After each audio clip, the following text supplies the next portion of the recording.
بعد از تو شب‌ها خاموش شدند، صدای دلم در باد گم شد. چشمانم پر از یادهای تو، ریانم به تو تنها موند. من هر روز با خود تیرم میمیرم، با نامید تو نفس میکشم.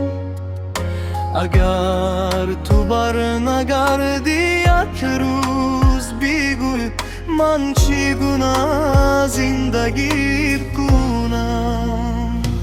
بعد از تو دلم شکست،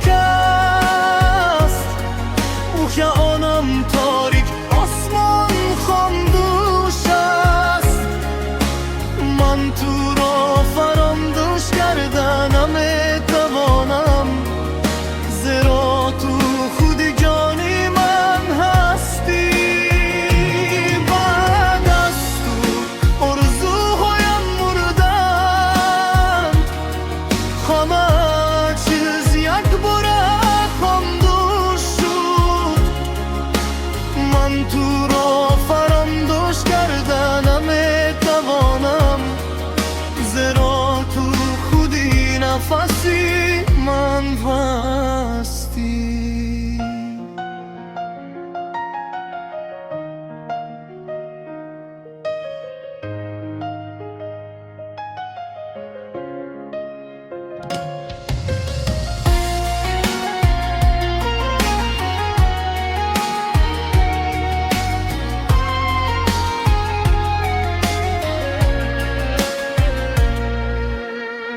کنچه ها پر از سایه تو، هر قدم مرا به تو میبرد.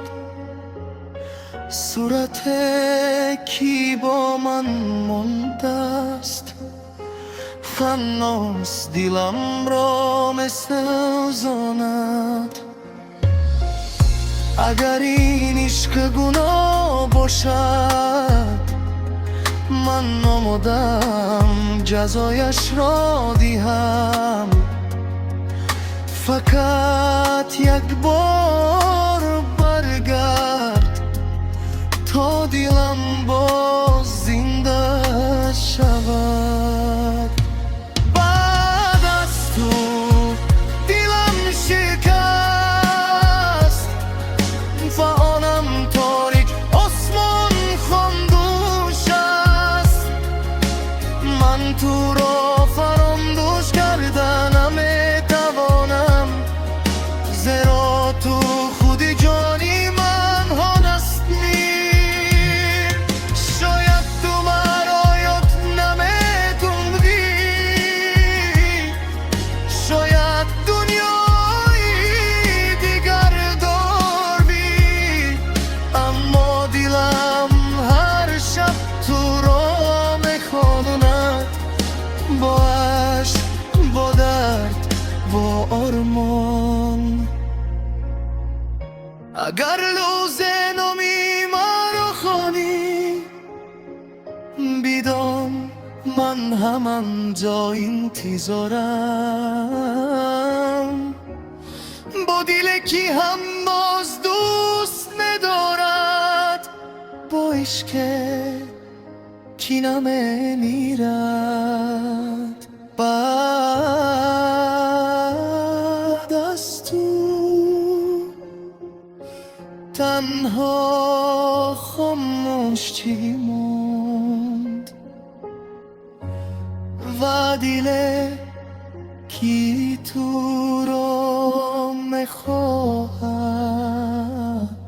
همیشه.